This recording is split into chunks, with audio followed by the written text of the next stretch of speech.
Welcome to Broadcast Team Alpha, the podcast where cutting edge conversation meets quantum exploration. I'm Nori. Our co-host is Augie Nost, and we're here to stretch minds, shift realities, dive deep into the mysteries of what's truly possible. Thank you for tuning in, whether you're a seasoned seeker or you're just starting to question the matrix. We're glad you're here. Don't forget, we've got a powerful manifestation group that's brewing miracles behind the scenes on Sundays, and you're welcome to join us. You can do that by sending an email to the Mastermind Connection, all one word, at gmail.com. Augie will send you the link. It's Sunday at 2 p.m. and it is just phenomenal. That's the best I can say. I want to do a shout out to our friends over at the Conscious Awakening Network. Highly recommend that you go take a look at what's going on over there. They have a platform that is not censored. So we even have shows over there in addition to this one where we can say a lot more things than we can say here. There's an amazing conference this weekend, July 17th. So this weekend. So go check it out. Augie, how are we lighting the frequency field up today and with whom? Yes. Oh, we're going to have so much fun today because we have Chris Mathieu with us. Cool. And we're going to talk about doors of perception, contact experiences, and anything that will come to mind. And for those of you out there that like to surf the web at the same time you're listening, I'll give you his website. It is Forbidden Knowledge News. News. Forbidden Knowledge News. So just have a look at that too sometime between now and eternity. But now who better to talk about this, because Chris is also a very successful talk show host. And you know how it is, we get the privilege of interviewing some of the most interesting people in the world, and we learn from them. So that's why he can talk on absolutely anything, and we just might do that this time. So he's also the, excuse me, he's also the founder of the Forbidden Knowledge Network and the producer and director of the Forbidden documentary series. And he has a film, a movie out on Amazon Prime that you can go. This is a really interesting one. It's called Doors of Perception. It is a fearless exploration of consciousness, paranormal phenomena, near-death experiences, and non-human contact. Oh, we want to hear about that too. And he's talking about synchronicities there. If there is such a thing, well, we'll find out. So welcome to the show, Chris. Welcome, Chris. Augie, Nori, thank you so much for having me. Looking forward to this. I'm always enjoy coming on new shows, and I think I've been on here before, but I'm really looking forward to this discussion. Too. So Yeah. I think you've been here once or twice before. I think I have. Yeah. Seems familiar, but glad to be back. That's so good. All right. I'm curious, Chris. I would love to know how you became such a prolific podcaster, but I'm really curious about the film. How did that film, bubble up for you and turn into, the manifestation of what it is? How did that happen? It was a very interesting series of events, and I'm very blessed to have been able to experience all of this. The show, Forbidden Knowledge News, my talk show, started through a series of meditative experiences that led to a connection with what I understand is my higher self, which was a profound series of communications by this seemingly intelligence that guided me to where I'm at now. It started out through meditation. I did have very profound psychedelic healing experiences as well that were associated with my journey.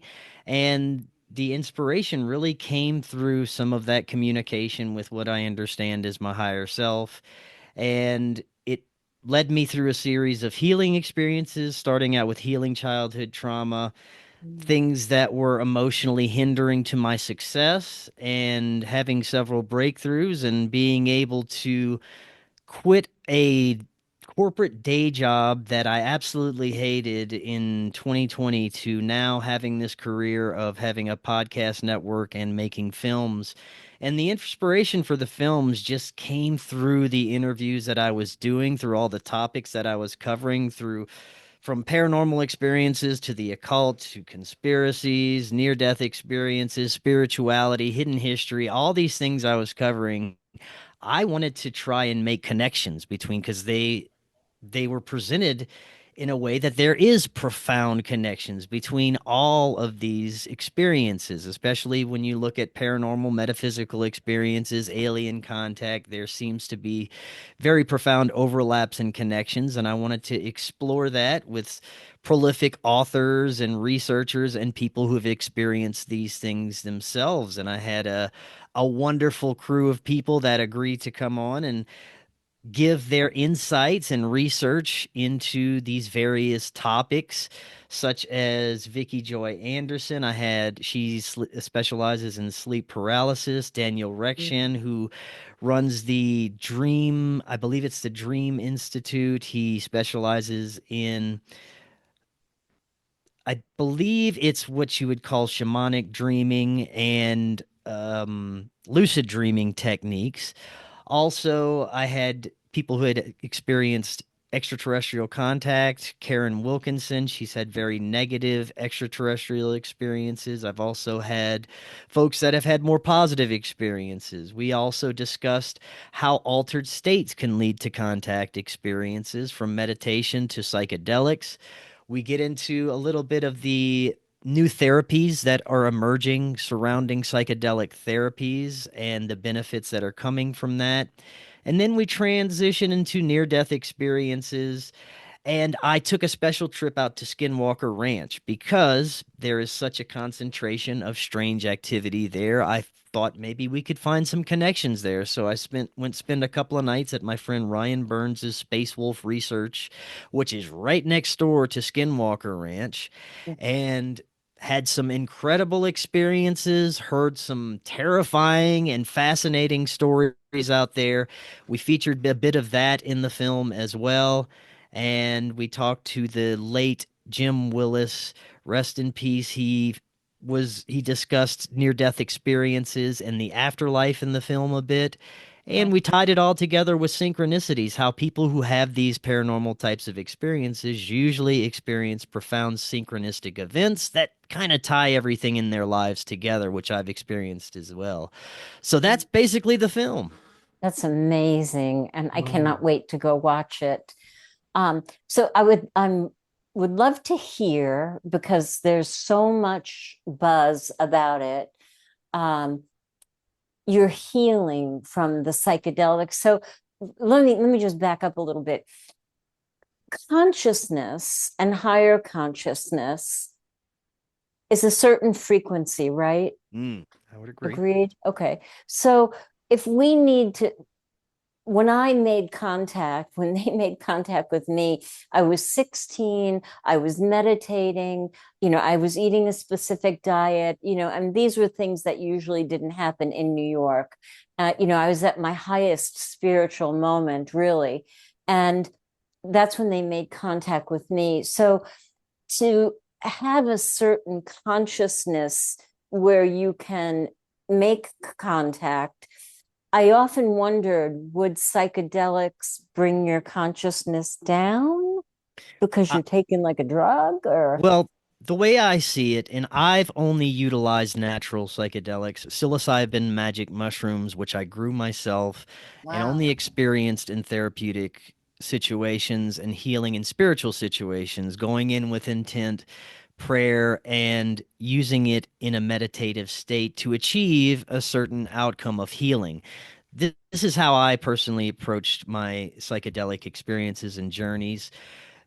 Many people use different things, but I can't condone any of it. I can't recommend it to anyone. This is your journey. If you feel compelled to do something like this, I would do my own research. I would approach it respectfully, and I would just really kind of have an understanding of what you're getting into. But for me, with my experiences, I grew my own magic mushrooms, and it was very therapeutic. But Mm. in my experience, which I can only speak to, it was connection to only higher vibrational frequencies, energies, and intelligences, which included my higher self and my spirit guides and my angels, all these beings that surround us at all times, I believe, from our incarnation. I was able to easier facilitate communication with these beings. And it wasn't always love and light because of the trauma I had when I started.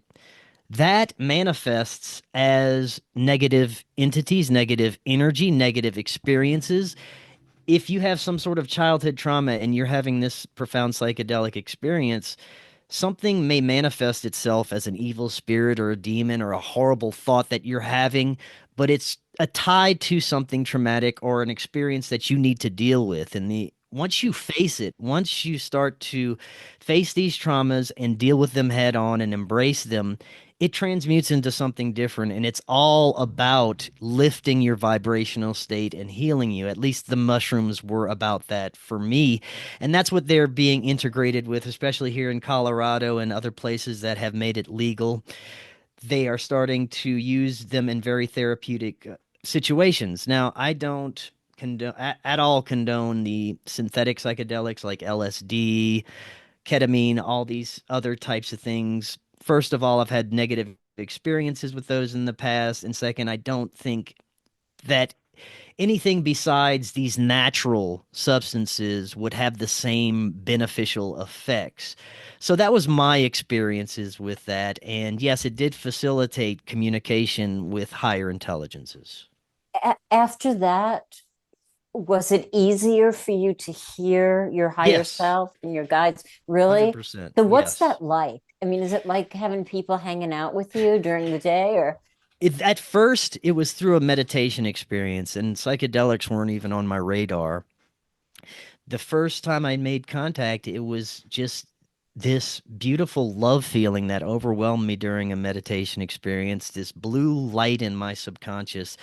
And it wasn't even a voice, it was a communication of knowing instantaneously what was being communicated, but I knew I wasn't talking to myself. I knew I wasn't just thinking about this information. There was something coming through that had this profound love feeling attached to it that seemed to be a separate type of communication, but was also instantaneous. And when I would respond, this communication, this intelligence would have an answer before I could even finish the question or response. So it was instantaneous.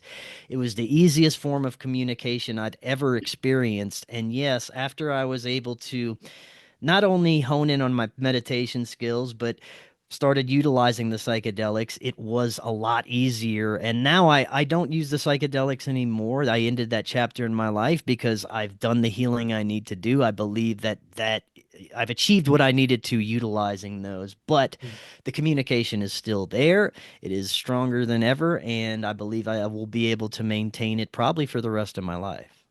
Oh, that's amazing. So may I ask, do you have a routine or I guess a routine is the best word. Like, do you meditate in the morning or do you drink water first or?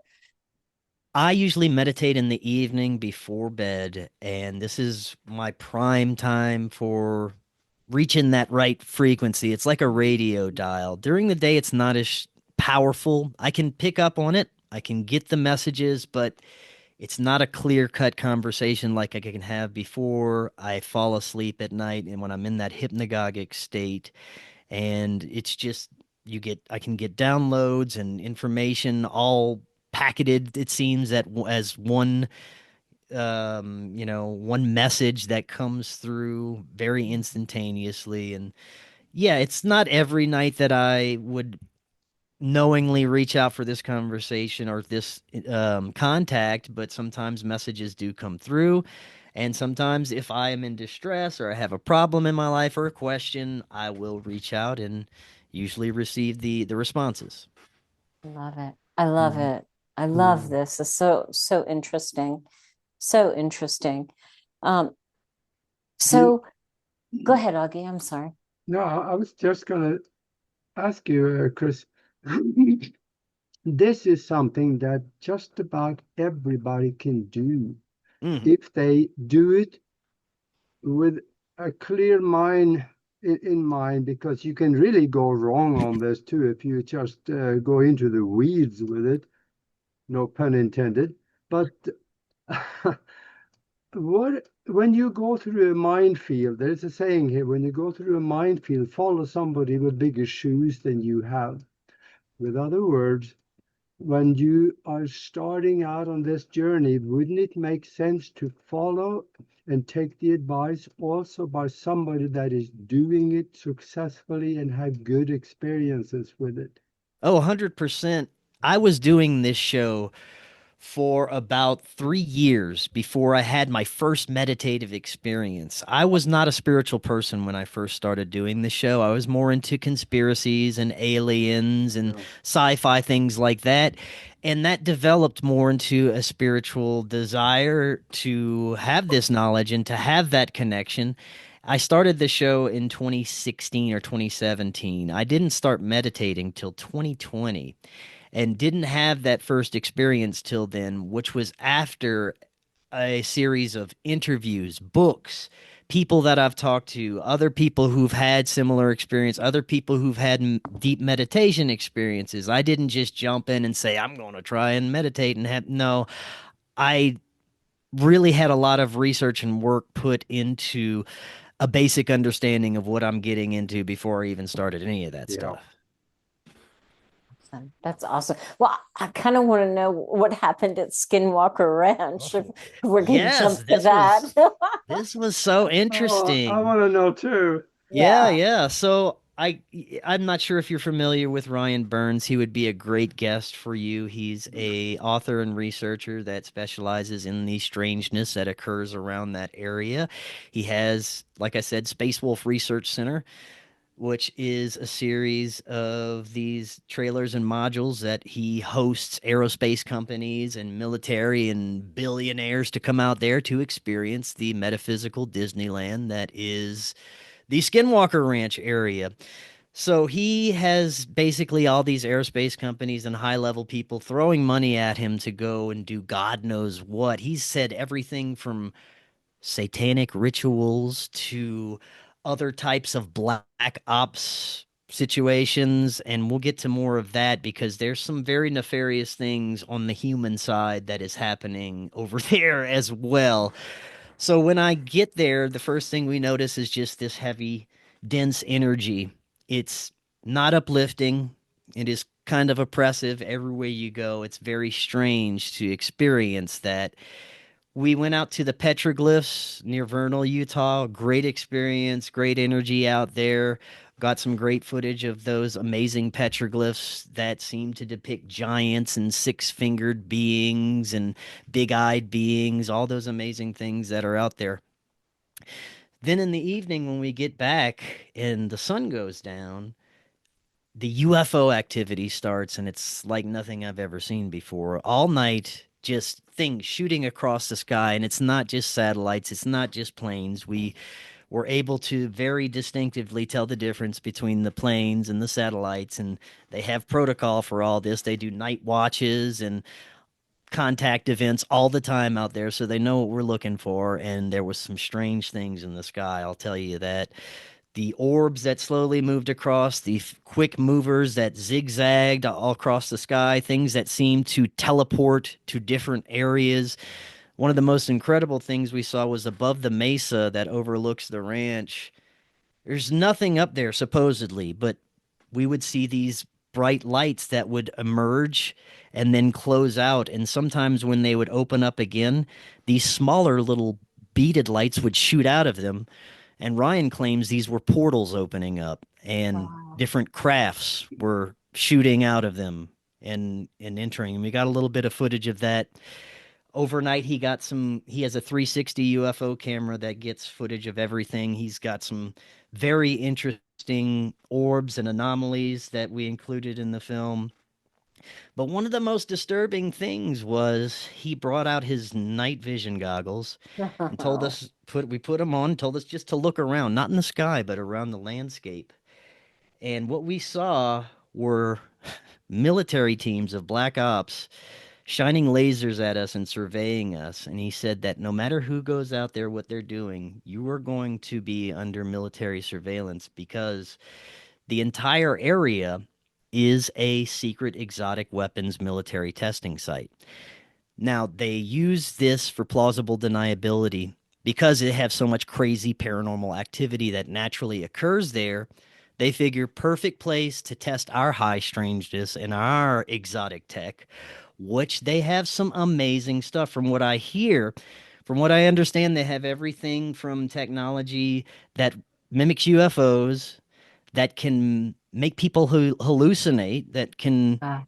make people sick, that can actually cause diseases in some ways. They Wow. also have this nanoparticulate technology that Ryan claims these nanobots are self-forming, and he saw this one time. He saw these nanoparticulates that were in the shape of a miniature tornado form into this monster looking being and attack one of his friends and pin him to the wall. And they Wow. claim this is military technology that they were dealing with.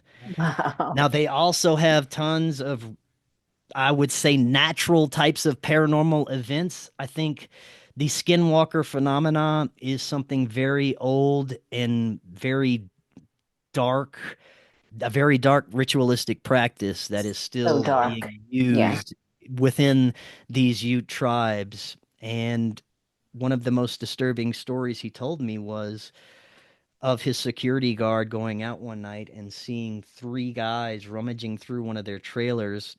None of them had shirts on. They all, I believe, just had raggedy shorts on.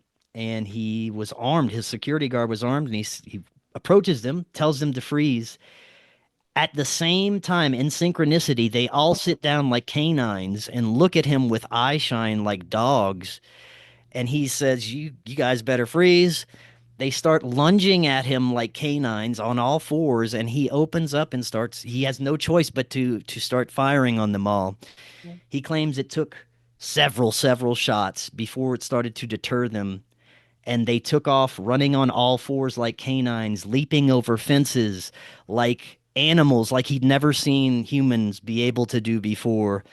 And the creepiest part was the next day there was a police report of three Ute tribes members dead of gunshot wounds in three different locations. Wow. Wow. So, yes, very crazy stuff going on out there. What was the tribe? The Ute tribe, Mm, UTE. The Ute. Yes, Mhm. that's the interesting. ones that are primarily supposedly involved with the dark ritualistic magic, the Skinwalker magic. Still, Mm. Mm, Man, wow. oh man, oh man. Hey, I see we're down at the bottom of the hour here. And for those of you that joined us late, we are talking with Chris Mathieu, and he is the host and the producer of Forbidden Knowledge News. You got to go visit it. There's interesting stuff over there because we are talking about some of the same thing, like the Skinwalker Ranch and amazing stories that has been observed over there. And we can end up in every corner of the universe by the time we're done with the show. So, oh, wow, what stories! Whew. So I'm yeah. curious, um, and there is no wrong or right answer. How many dimensions do you think there are? That is beyond my pay grade, Me but too. I would say that at the least our reality is layered. I believe that there is an ecosystem of intelligences just beyond our normal human perception. I don't know if there's a hierarchy or structure. I do believe that there is negative and positive frequencies. I do think there are dark and light intelligences, maybe what you'd consider service to self or service to others types of beings.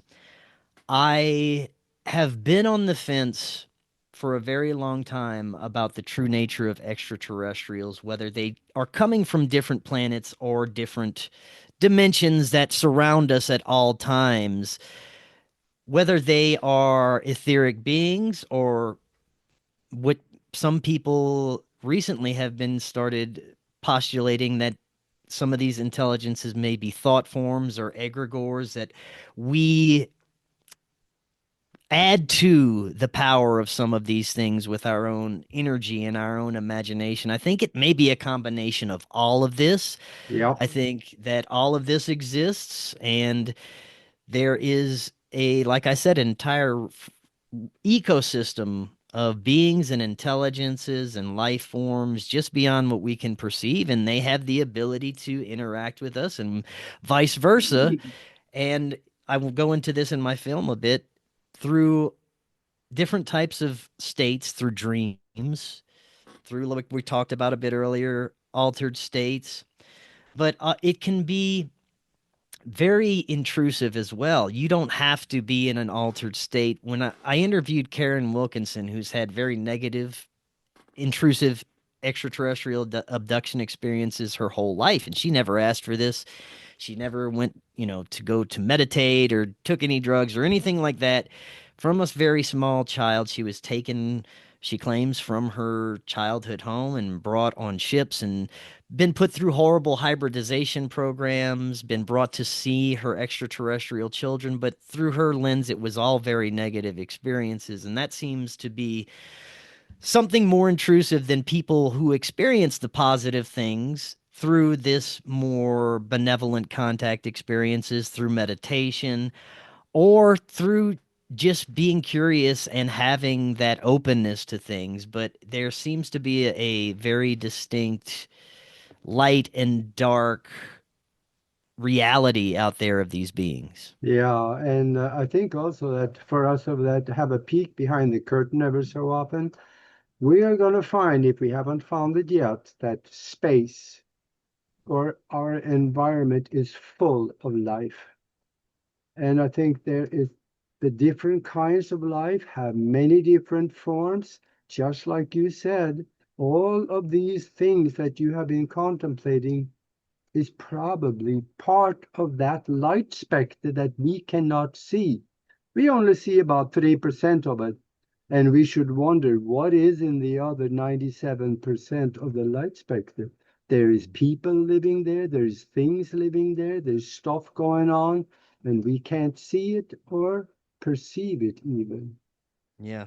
I think there's also layers to that as well. When you look at people's dreams, even people's extraterrestrial contact experiences where they're having full experiences where they believe they're on ships or other planets and they are interacting with these beings, there seems to be different levels of reality that we may experience simultaneously. Example, if we're having a dream and we are maybe doing a task in the dream, it could be that we're experiencing a different version of us in this dream that is having this life experience, that is doing something that affects the material realm in some way, but it is in a different realm, as in like an as above, so below type of cosmology through this human experience. Another example is people who have out of body or astral experiences. What they claim to experience when they leave their body is very similar to this material realm, but it seems to be a mirrored type of reality where these entities are, and they can even see other people's spirit forms. But it seems that we're doing tasks in these astral realms constantly while we're living our material realms. That's just something that really resonates with me, that a lot of folks have kind of postulated. Yeah, and I think you're right on that because the astral world may be a mirror Mm, reversed situation because if you are in the astral body walking through a door, the light switch is on the left side. Everywhere you go, the light switch is on the right side when you walk through it. But mm. there you find everything is turned around. Maybe that's because you're outside of the physical looking in, so it could be backwards, but it could be a mirror effect also. I'm not sure on that. Yeah, it's impossible to know these things for sure, but I really enjoy making these deep explorations. And for Mm. me, it wasn't enough to just talk to people like yourself, talk to the guests that I was talking to. I wanted to immerse myself in these experiences, which is why I initiated meditation and psychedelics and these other spiritual consciousness exploration modalities. Interesting. Uh, doorways into other dimensions. What are your thoughts about that? I think that our mind is a doorway. I think that the other dimensions can be reached within. I think that there's an entire universe that is accessible through our mind's eye, and that is everything that we've been discussing so far. And if you're looking for, I guess you could say, validation or proof that these things are real, for me, what it meant was to ask for it, to put it out there to the universe and say, I really want to know some of these things, and to lose some of the fear. I grew up Catholic, Christian, and there was a lot of dogma associated with a lot of the things I discuss, which is why I really wanted to explore these things, because I was tired of being afraid of some of this stuff. So it really helped me reconcile some of my childhood dogma and all these things that were kind of holding me back in certain ways. But I think that if we want to have the experience, if we're interested in making that quote unquote contact and at least knowing that there's something else, all we have to do is fearlessly ask for it to show itself in, and I would say, in only asking for what's benevolent to show itself, only asking for what's in your best interest to show itself. And from my experiences, that's going to happen naturally if you're vibrating at a high enough frequency. If you are Yeah, in a good state of mind, if you don't have baggage, if you're not a mean person, if you're doing things that you should be doing in your life, you're going to attract the positive entities. You're going to yeah, attract the higher frequency beings. So you probably don't have to worry as much about discerning between what you're communicating with and is this a demon. If you're doing what you should be doing in your life, it's most likely you're communicating with something that is aligned with your energy. So, on the other token, if you're not doing things that you should be in your life, you may be communicating with something that doesn't have your best interest in mind. And that usually yeah. comes with people who are immersed in drug use, depression, bad situations. They may have these paranormal experiences that are quite negative. And I truly believe that's going to be dictated by how we're vibrating and where we're at emotionally and mentally and spiritually. Absolutely. And I'm an old nurse, right? And I worked in the ER. And after doing that, I said, anybody who goes out to get drunk or who goes out to do drugs, they should really have like a co-pilot with them to kind of keep them safe.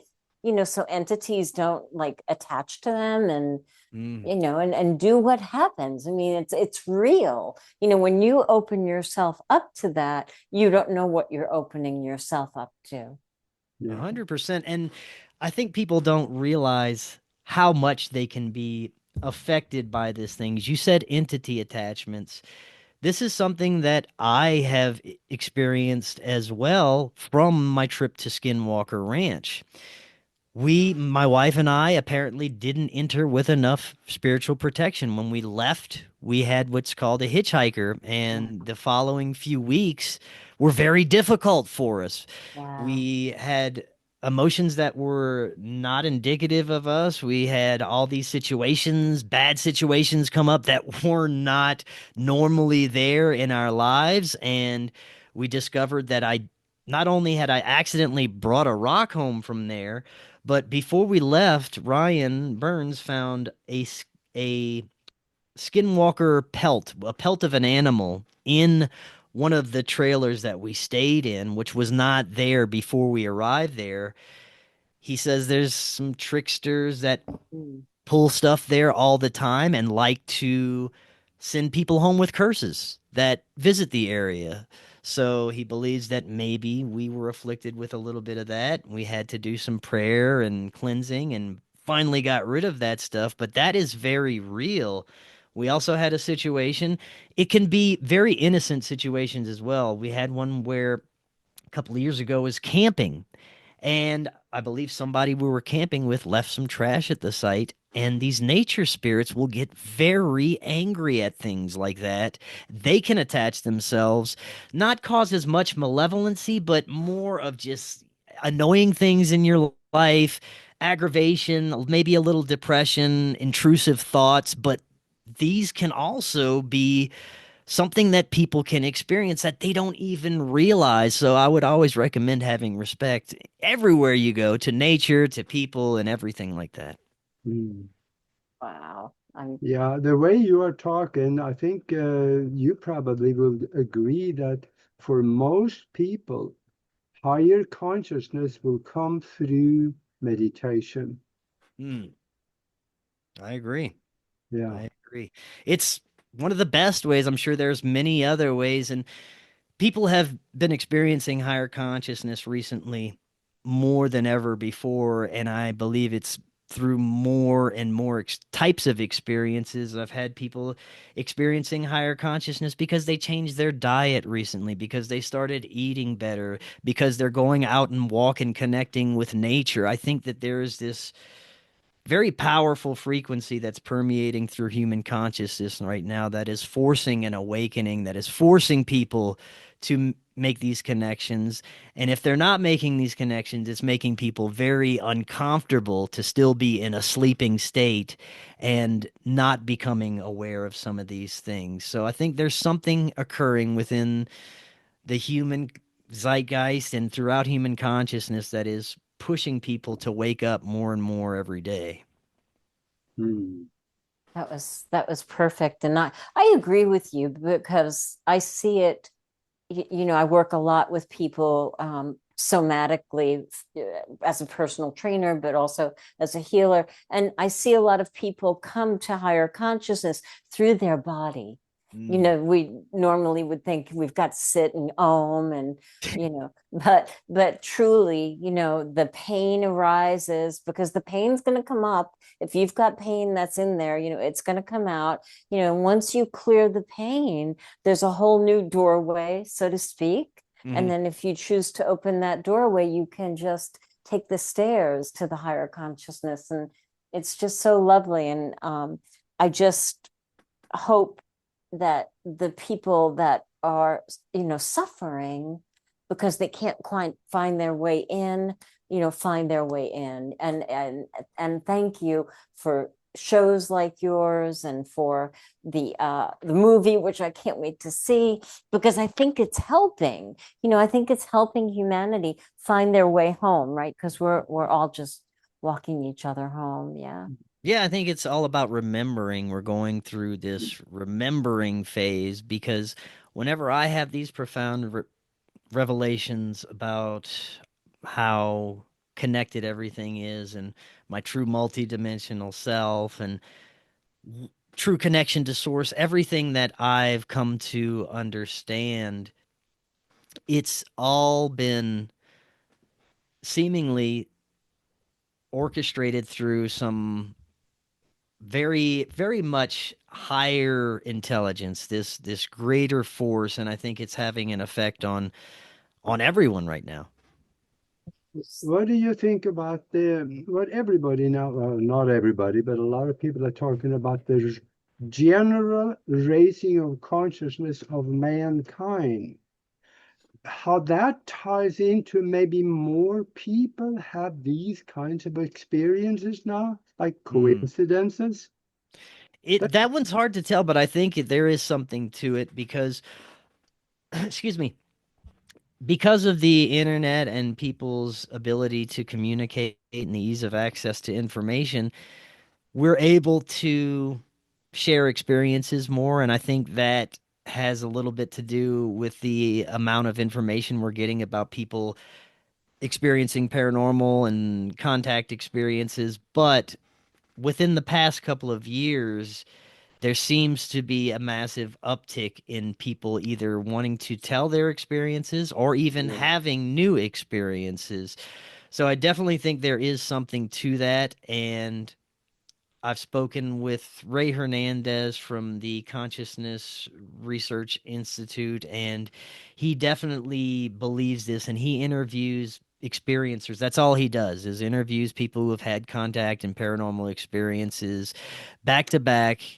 And he has come to the conclusion that there is something definitely happening right now that is causing an increase in spiritual contact cases. Love it. Love it. I would love to talk about synchronicities, Mm, because I was aware in the past, of the big synchronicities that would come. Um, but now I'm more aware of the subtle synchronicities, like have have having the opportunity to have um, a couple hour relationship with a butterfly that had a broken wing, mm. and I found that very spiritually special to me. So talk about synchronicities, like from your perspective and from what you've gathered from other people. Sure. For me, it was an increasing series of events that helped guide me down my path. And it would either be showing me, hey, you're doing the wrong thing, or hey, you're doing the right thing. And I would be able to tell by the way I felt when a certain event would happen. Lots of repetitive numbers showing up, lots of songs that were associated with certain moments that had very meaning, the words coming through to certain songs. And like you said, things happening in nature with animals and even signs you see on the road. It could come in any form, but it's what is personally meaningful to you and whatever experience you're having. But in my experience and many others that I've spoken with, these synchronicities, they become more clear once you start to notice them. And you usually start to notice them once you have a really profound spiritual experience, or like we were talking about earlier, contact experience. I've had in my first film, Occult Louisiana, I have my friend Scott Pace, who is a hunter down in Louisiana, who his whole life never was interested in anything paranormal, never had any kinds of experiences until he's hunting in the woods one day, and through his rifle scope, he sees a Bigfoot. And then he scans the rifle over and he sees a dog man standing right next to him. And he's never even fathomed that these things could exist. Not only does he see them, they start to psychically communicate with him. The Bigfoot is saying something like, please lower your weapon. And the dog man is angry, saying that he's going to kill him if he doesn't lower his weapon. And the Bigfoot's trying to calm the dog man down. And this is all a communication within his mind that's happening instantaneously. after he had this experience, he books it out of there. He runs out of the woods. But after he has this experience, he's now open to these Sasquatch that communicate with him, that live around the areas. He goes out and he communicates with them now. He even has started doing these little Bible studies where he brings his Bible out and reads them to the Sasquatches out there, and they Interesting. supposedly enjoy it and have this relationship with him. So I think something about some of these experiences opens up our third eye, opens up something in our consciousness that allows us to connect with something. And for me, it was not only that higher self, but it's everything that really shows some significant message that would lead me in a certain direction. And the more I paid attention to, the more it would show up. And I think it's happening all around us at all times. We're always getting these messages. It's just we need to become more and more aware of them. And I think they tell a story of our lives.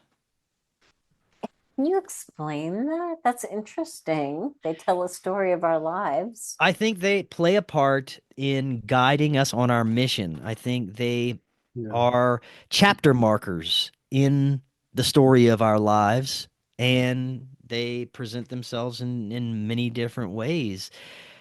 So I think we all, in a sense, have an agreed upon mission Yeah. to when we are incarnated here.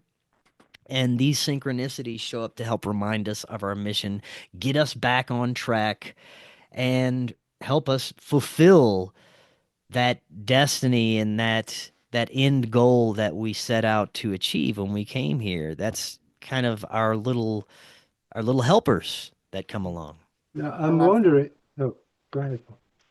Oh, I was just going to mention that on the good days, when I'm like in a really good aligned state, I can notice the synchronicities frequently, 1, 2, 3, 4 on the clock. And now I've taken to offering gratitude. Every time I have a synchronicity, I say thank you. And Mhm. it seems like then more and more, I'm aware of them more and more. Gratitude, I've learned for me, especially, is just the most powerful force that you can offer in your journey Yeah. because you're grateful.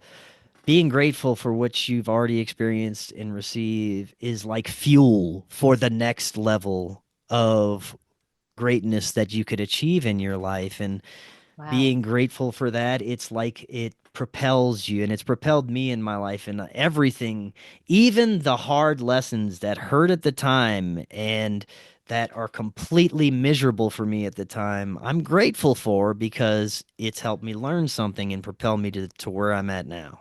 Yeah, even negative experiences can have good things coming Yes. from it. And I know that I've had a bunch of it. But let Mhm. me get back to that Sasquatch. Yeah. The Sasquatch, he was concerned about the rifle. So was the dog man. Well, the Sasquatch was Uh, more concerned that Scott, my friend, was going to be hurt by this dog man, and he was trying to Oh, protect him okay. from the dog man. Yeah, I was Ah, going to the, could it be that the reason that they were concerned about the rifle was that they were physical? Yes, he says that they are very physical. I mean, I know that there's very strange surrounding events that when it comes to Sasquatch encounters, they seem to be interdimensional. They seem to be able to phase in and out of reality, which I believe they can. My understanding after all the Bigfoot researchers that I've talked to is these beings are flesh and blood physical beings, but they have been connected with nature and these other dimensions and other realities for so long. They know how to interact with them. They know how to step in and out of these realities because Yeah, they've never been separate from nature. And it's all a part of nature that we can't perceive because we've been programmed and indoctrinated yeah, and in this matrix society for so long, we can't perceive some of the things that these beings can. And I think these beings are all around us, these what you might call fairies, Bigfoot, Sasquatch, dog beings, nature spirits, they are all there. I'm not sure if they're all physical, but they all exist. And I think there's a physicality to the Bigfoot and Dogman experience because someone else I know, Tody Merkel, has a show called The Confessionals, and it is about people's paranormal experiences as well. He had a gentleman that came on whose dog was killed by a dog man, and he witnessed the whole thing right in front of him. They were in the woods in the middle of the night. The dog man snatched his dog up and kind of just ripped him up right in front of him, which is a horrible thing, but it Yeah. was a very Oof, physical being. Wow. man. Wow. Amazing. Yeah. Well, I can't believe an hour has almost gone by. Um, Augie, do you want to ask your world famous question? Oh yeah, I'm looking here. I think we got 8 minutes left. Oh, So okay. Well, yeah, yeah. Well, yeah, question we're important. good. I Now you mentioned somebody that has a show that they talk about almost entirely strange. Was it the confessionals or what was it? Yeah, my friend Tony Merkel, he has the Confessionals podcast. It's a very Okay. interesting show. Oh man, that sounds excellent. Yeah. Yeah. But we talk about having entities or other people living around that we can't see, and I know that to be true. I have people living in this house, and I can't see them. Only out of the corner of my eye, I can see the tall shadow, and I look Yeah. over there, piff, he's gone. Yeah. Do you have stuff like that in the house? The only experience I've had that wasn't within my mind's eye, within a visionary meditative experience, was sleep paralysis. And this was a very negative experience for me. It was, over a decade ago. I think I was going through a divorce at the time, and it was a very emotional, bad time in my life. And I would get these states of sleep paralysis. I cover this in my film as well. And during these states, shadow people would emerge. They would start walking Yeah. around my room. They would become closer, and it was a very heavy, Mm. malevolent feeling. It did not feel like this presence was there for my benefit in any way. And the experiences got more intense until eventually the shadow people were accompanied by strange, loud banging noises, and I was paralyzed and I couldn't move, and they would get louder and louder. It wasn't until I really got myself into a better emotional state and was past the divorce and everything, those experiences just stopped and I never had them anymore. But I do find it interesting that it really correlated with that period of my life where I was in a low vibrational state and these shadow beings start showing up. Hmm. Sleep paralysis is Mhm. devastating. Yeah. It really is. Yeah, I'm glad I don't experience that anymore. It's Yeah, been a very long time, but it was pretty terrifying. terrifying is a better word. Absolutely. Yeah. Oof. Well, uh, so you are interviewing a lot of people. What is the strangest story from a guest that you can mention? So I'll just mention the guest I had yesterday because it was just such a fun show for me. And I get so many different conspiracies that you have to take with a grain of salt. Uh, It is fun for me to hear these possibilities because I'm open-minded, but not so open-minded that my brain falls out on the floor. So I have discernment, and I hope my audience does too. I always preach having discernment when you're listening to this show because it goes everywhere. But the guest I had on yesterday, I'm not sure if you've heard much about the Tartaria conspiracies in the yeah. alternate timelines. Well, he was talking about the cloned Cabbage Patch babies, the possibility that our history had been completely reset, that there was a major cataclysm in the late 1700s that wiped out our civilization, and the elite ruling class came in, changed our entire history. But not only that, They cloned babies and shipped them out on orphan trains across the planet to repopulate and re-educate the planet, which was then depopulated because of the cataclysm. So they sent these children out across the planet on these orphan trains that were actually cloned babies. This is according to the theories that have been emerging, but it is wild and it is fun. Couldn't tell you if an ounce of it is true, but that's just a recent one that I've heard that's pretty fun. And that's what you'll get on Forbidden Knowledge News. We go everywhere. That's funny. That's fun. That's really fun. That Yeah. really makes you think. I like that. Yeah, it does. Yeah, thank you for Oh, that. yeah, gosh. Uh, you got this film out. Speak about some of the really, really interesting things that they will find in that film. Sure. So the film takes you through, we start out with dreams. Like I said, I had Daniel Rexon, the chief dream officer at Dreamwell. I couldn't think of that earlier, but he specializes in lucid dreaming techniques and shamanic dreaming, where you can get answers for your life by lucid dreaming and basically communicating with things in your dreams and interacting with things that'll help bring clarity to your life.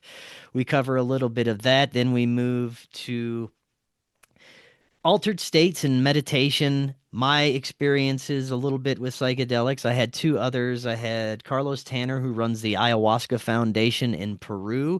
He talks about the incredible benefits that people are having through ayahuasca, which is very similar to magic mushrooms. It's another natural type of substance that's being used in ceremonies and healing centers across the world now.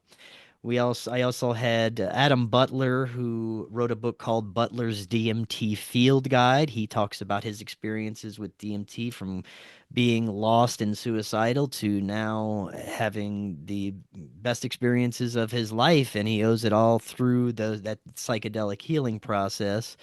Then we transition to paranormal experiences, starting with Karen Wilkinson. I'm sorry, starting with the sleep paralysis.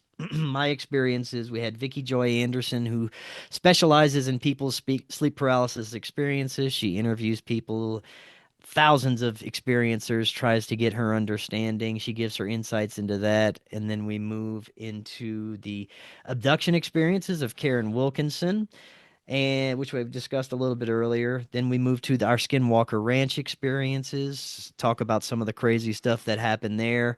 And then we move on to the afterlife, synchronicities, and near death experiences. We had Jim Willis, Lindsay Sharman, Brandon Thomas, and a few others that are kind of slipping my mind right now. I know we had Ryan Burns, who has the Space Wolf Research Center.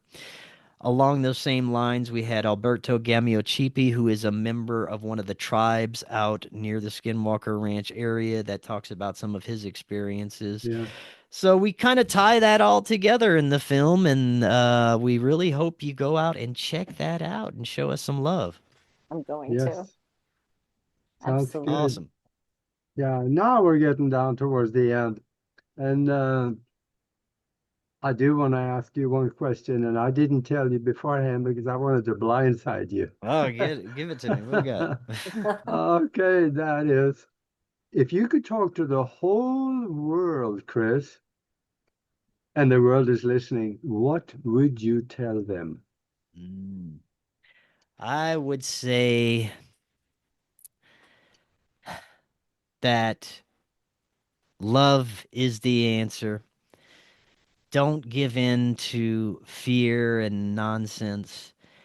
And right now is the most special time in our human existence, because we have a chance to emerge our collective consciousness in a way that reflects what the real human experience should be. We can reject the negative parasitic systems that we're subjected to, and we can create our own systems. I believe that that's what this time right now is about.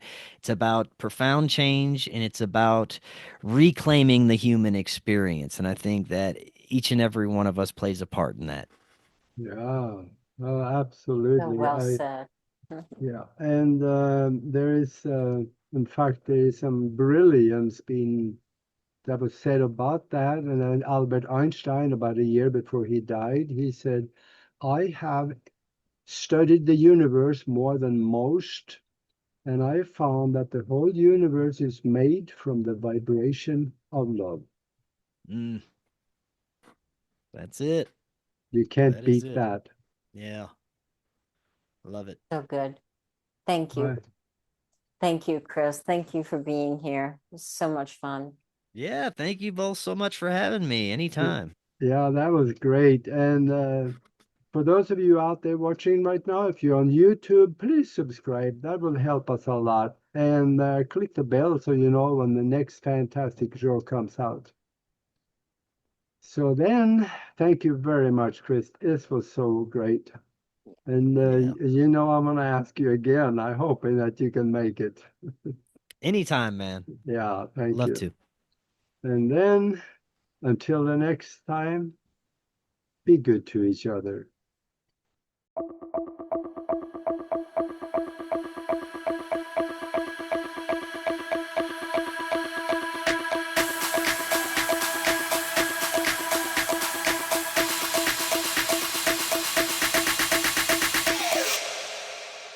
You